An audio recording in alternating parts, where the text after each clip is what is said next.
Dracula by Bram Stoker, Chapter 18. Mina Harker's journal continued. Only at certain times can he have limited freedom. If he be not at the place whither he is bound, he can only change himself at noon, or at exact sunrise or sunset. These things we are told, and in this record of ours we have proof by inference. Thus, whereas he can do as he will within his limit, when he have his earth home, his coffin home, his hell home, the place unhallowed, as we saw when he went to the grave of the suicide at Whitby, still at other time he can change only when the time come. It is said too that he can only pass running water at the slack or the flood of the tide. Then there are things which so afflict him that he has no power, as the garlic that we know of, and as for other things sacred, as this symbol, my crucifix, that was amongst us even now, when we resolve, to them he is nothing, but in their presence take his place far off and silent with respect. There are others too, which I shall tell you of, lest in our seeking we may need them. The branch of wild rose on his coffin keep him, that he may not move from it. A sacred bullet fired into the coffin kill him, so that he be true dead. And as for the stake through him, we know already of its peace, or the cut-off head that giveth rest. We have seen it with our own eyes. Thus, when we find the habitation of this man that was, we can confine him to his coffin, and destroy him, if we obey what we know. But he is clever. I have asked my friend Arminius of Budapest University to make his record, and, from all the means that are, he tell me of what he has been. He must indeed have been the voivode Dracula, whom won his name against the Turk over the great river of the very frontier of Turkeyland. If it be so, then was he no common man, for in that time, and for centuries after, he was spoken of as the cleverest and most cunning, as well as the bravest of the sons of the land beyond the forest. That mighty brain and that iron resolution went with him to his grave, and are even now arrayed against us. The Draculas were, says Arminius, a great and noble race, though now and again were scions who were held by their covels to have had dealings with the evil one. They learned his secrets in the Solomons, among those mountains over Lake Hermanstadt, where the devil claims the 10th scholar is his due. In the records are such words as Stregoica, witch, Ordog, and Pokel, Satan, and hell. And in one manuscript this very Dracula is spoken of as vampire, which we all understand too well. There have been from the loins of this very one great man and good woman, and their graves make sacred the earth where alone his foulness can dwell, for it is not the least of its terrors that this evil thing is rooted deep in all good. In soil barren of holy memories it cannot rest. Whilst they were talking, Mr. Morris was looking steadily at the window, and he now got up quietly and went out of the room.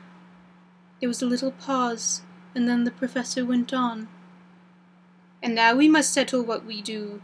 We have here much data, and we must proceed to lay out our campaign. We know from the inquiry of Jonathan that from the castle of Whitby came 50 boxes of earth, all of which were delivered at Carfax. We also know that at least some of these boxes have been removed. It seems to me that our first step should be to ascertain whether all the rest remain in the house beyond that wall where we look today, or whether any more have been removed. If the latter, we must trace. Here we were interrupted in a very startling way.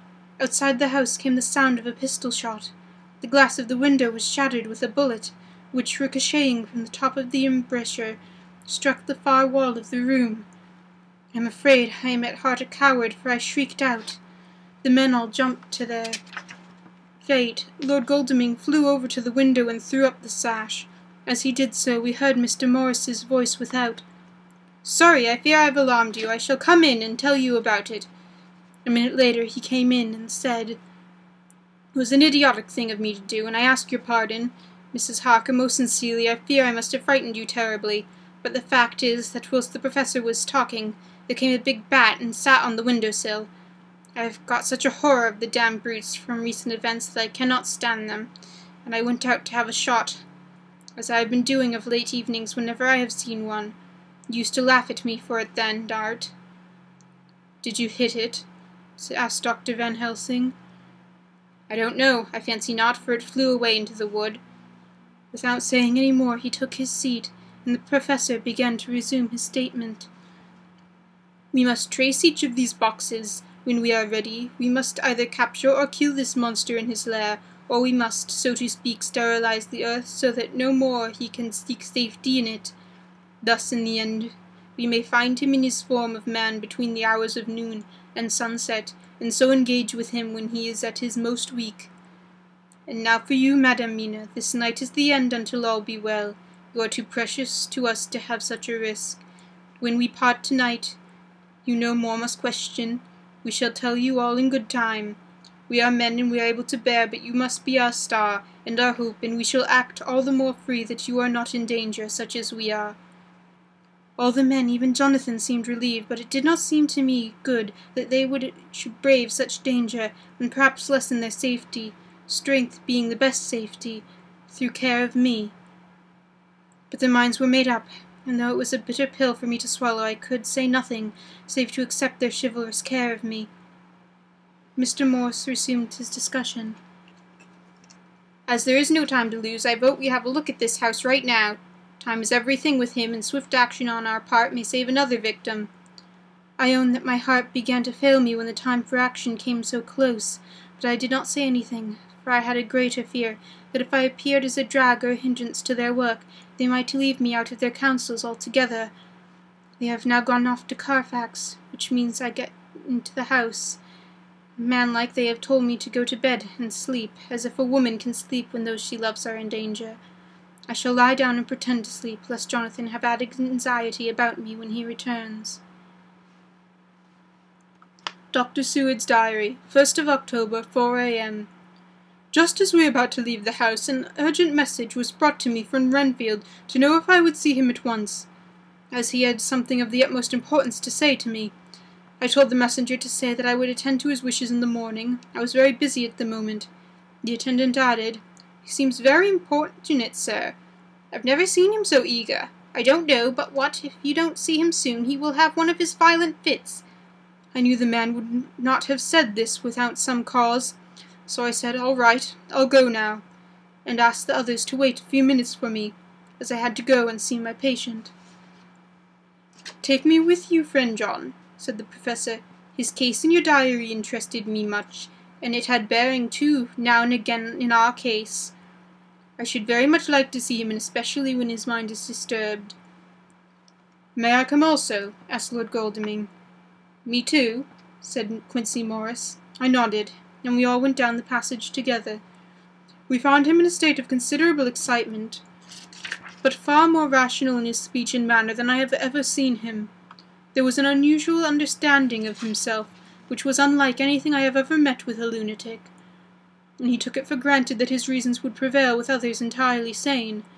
We all four went into the room, but none of the others at first said anything. His request was that I would at once release him from the asylum and send him home. This he backed up with arguments regarding his complete recovery, and adduced his own existing sanity. "I appeal to your friends," he said. "They will perhaps not mind sitting in judgment on my case.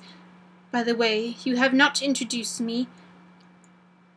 I was so astonished that the oddness of introducing a madman in an asylum did not strike me at the moment. And, besides, there was a certain dignity in the man's manner, so much of the habit of equality, that I at once made the introduction. Lord Godalming, Professor Van Helsing, Mr. Quincy Morris of Texas, Mr. Renfield.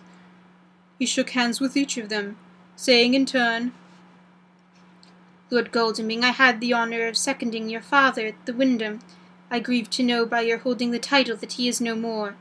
He was a man loved and honoured by all, who knew him, and his youth was, I have heard, the inventor of a burnt rum punch, much patronized on Derby night. Mr. Morris, you should be proud of your great state. Its reception into the Union was a precedent which may have far-reaching effects hereafter. When the pole in the tropics may hold allegiance to the stars and stripes, the power of treaty may yet prove a vast engine of enlargement. When the Monroe Doctrine takes its true place is political fable. What shall any man say of his pleasure at meeting Van Helsing? Sir, I make no apology for dropping all forms of conventional prefix. With an individual has revolutionized therapeutics by his discovery of the continuous evolution of brain matter, conventional forms are unfitting, since they would seem to limit him of one class. You gentlemen, who by nationality, by heredity, or by possession of natural gifts are fitted to hold your respective places in the moving world, I take to witness that I am as sane as the majority of men who are in full possession of their liberties, and I am assure you that Dr. Seward, humanitarian and medico-jurist as well as scientist, will deem it a moral duty to deal with me as one who is considered under exceptional circumstances. He made his last appeal with a courtly air of conviction which was not without its own charm. I think we were all staggered. For my own part, I was under the conviction, despite my knowledge of the man's character and his history, that his reason had been restored. And I felt under a strong impulse to tell him that I was satisfied as to his sanity, and would see about the necessary formalities for his release in the morning. I thought it better to wait, however, before making so grave a statement, for of old I know the sudden change of which his particular patient was liable, so I contented myself with making a general statement that he appeared to be improving very rapidly, that I would have a longer chat with him in the morning, and would then see what I could do in the direction of meeting his wishes.